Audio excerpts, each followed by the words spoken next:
ఆఫీసులో ఏముంటాయి? రాళ్ళు ఉంటాయా? కట్టెలు ఉంటాయా? చెప్పండి. ప్రజాస్వామ్యయుతంగా ప్రజాస్వామ్యబద్ధంగా ధర్నా చేసే హక్కు అందరికీ ఉంటుంది.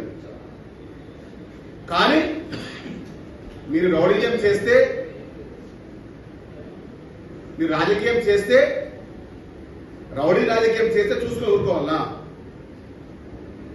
చెప్పండి. ఇంకొంతమంది అంటారు కాంగ్రెస్ పార్టీ తీరుస్తాం. మీ అయ్యతరం కాదు. ఊరు ఎమ్మెల్యే అన్నారంట కాంగ్రెస్ పార్టీ అన్నారంట కూలుస్తాం. మీ అయ్యతరం కాదు. तुम्हारा बाप से भी क्या होता?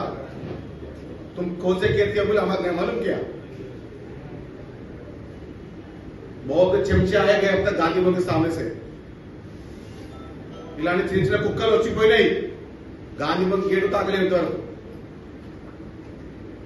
రాజాసింగ్ లాంటి పిచ్చి కుక్కలు ఎట్ట ధర్మంలో మాకు తెలుసు. కాంగ్రెస్ పార్టీ గోడ ఇటుకలను ముట్టుకోలేవు. పేర్చుండి కళ, కూల్చుండి కళ, గాంధీ భవన్ యొక్క ఇటుకను ముట్టుకోలేవు. కాంగ్రెస్ పార్టీ నాయకులు సిద్ధంగా ఉన్నారు. ప్రజాస్వామ్యంగా దేశం ధర్నా ఏ విధంగా ఉంటాయి? బీజేపీ ఆఫీస్లా కర్రలు ఏ విధంగా ఉంటాయి? ఎలా రాళ్ళు వస్తాయి బయటికి? అంటే హైదరాబాద్ నగరంలో శాంతియుత వాతావరణాన్ని ఇబ్బంది పెట్టి ఖరాబ్ చేయడానికే ఆల్రెడీ బీజేపీ పార్టీలు ఎప్పుడు ఇలా పండుగ ఉంటాయి. సెంట్రల్ లో డీసీపీ గారికి మేము వినిపిస్తున్నాం, డిమాండ్ కూడా చేస్తున్నాం. ముందు బీజేపీ ఆఫీస్ తనిఖీ చేయండి. ముందుగా బీజేపీ ఆఫీస్ సీజ్ చేయండి.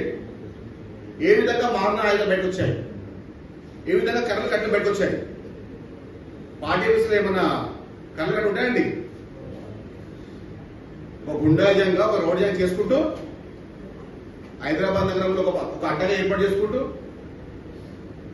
ఎన్నిసార్లు మీరు ధర్నా చేశారు? మీలాంటి తాటాంశంలో భయపడిన రాజసింగ్ గారు, మీ స్థాయి ఎంతనో మీకు తెలుసు. దాని తగ్గట్టే ఉండండి. ఎప్పుడైనా కానీ మీ నోటి నుంచి కాంగ్రెస్ పార్టీ పదం వచ్చిందంటే హైదరాబాద్లో మేము తిరగనీయం. చూసుకోండి. ధన్యవాదాలు.